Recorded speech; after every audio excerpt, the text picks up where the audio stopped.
2025 भर्तियों का वर्ष आज ही सुनिश्चित करें अपना सिलेक्शन और डाउनलोड करें तैयारी कर लो ऐप। राजस्थान कर्मचारी चयन बोर्ड द्वारा करवाई जाने वाली नई पशु परिचर भर्ती का इंतजार कर रहे लाखों बेरोजगार युवाओं का अब इंतजार खत्म होता नजर आ रहा है। एक नई उम्मीद की किरण नजर आने लगी। जी हां, पशुधन निरीक्षक और पशु परिचर भर्ती का बेसब्री से इंतजार कर रहे युवाओं के लिए अब बड़ी खबर सामने आ रही है। दरअसल राजस्थान सरकार अब 3440 पशुधन निरीक्षक और 3440 पशु परिचर के नए पदों का सृजन कर सकता है।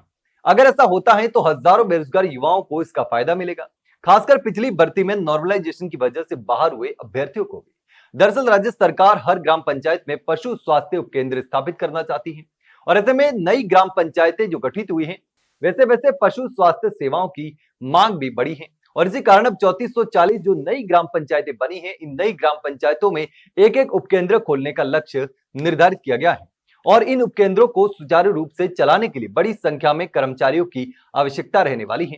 सरकार का लक्ष्य है कि ग्रामीण क्षेत्रों में रहने वाले पशुपालकों को समय पर पशु चिकित्सा सुविधा उपलब्ध हो सके और आज भी कई गांव ऐसे हैं जहां पशुधन बीमार होने पर 20-30 किलोमीटर दूर स्थित चिकित्सा केंद्रों का सहारा लेना पड़ता है।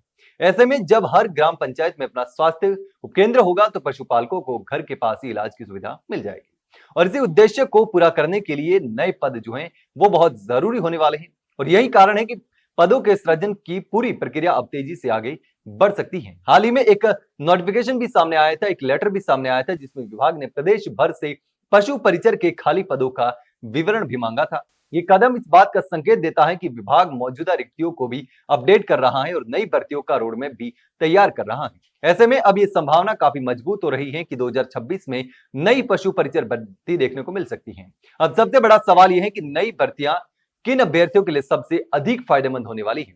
तो इसका जवाब है वो सभी युवा जो पिछली भर्ती में नॉर्मलाइजेशन की वजह से बाहर हो गए थे या किसी भी वजह से भर्ती में नौकरी नहीं लग पाए थे। पिछली बार कई अभ्यर्थी सिर्फ ग्रेस मार्क्स, नॉर्मलाइजेशन या कट ऑफ की मामूली बढ़ोतरी के कारण चयन नहीं हो पाए थे, लेकिन अब जब 3440 नए पद अलग से सृजित होंगे और मौजूदा रिक्तियों के साथ मिलकर एक बड़ा पैनल तैयार होगा, तब इन युवाओं के लिए भी एक शानदार मौका आ सकता है। इस बार प्रतिस्पर्धा भी पिछली तुलना में कम रहने की उम्मीद है क्योंकि ग्रामीण स्तर पर इतनी अधिक संख्या में पदों का सृजन अभ्यर्थियों के लिए अवसरों की संख्या भी बढ़ा देगा। सरकार चरणबद्ध तरीके से इन उपकेंद्रों को सुचारू करने की जा रही है और इसीलिए यह भर्ती भी चरणबद्ध तरीके से ही आ सकती है। इसका मतलब है कि एक बार नहीं बल्कि लगातार कई चरणों में चयन जो है वो चल सकता है। लेकिन इस पूरे मामले पर आप क्या सोचते हैं? आपका कोई सवाल हो तो कमेंट सेक्शन में कमेंट करके जरूर बताना। वहीं अगर जानकारी अच्छी लगी हो तो वीडियो को लाइक और शेयर जरूर करें। हाँ, चैनल को सब्सक्राइब करना ना भूलें। फिलहाल के लिए इतना ही, जल्द मिलते हैं एक नई जानकारी के साथ। तब तक के लिए नमस्कार।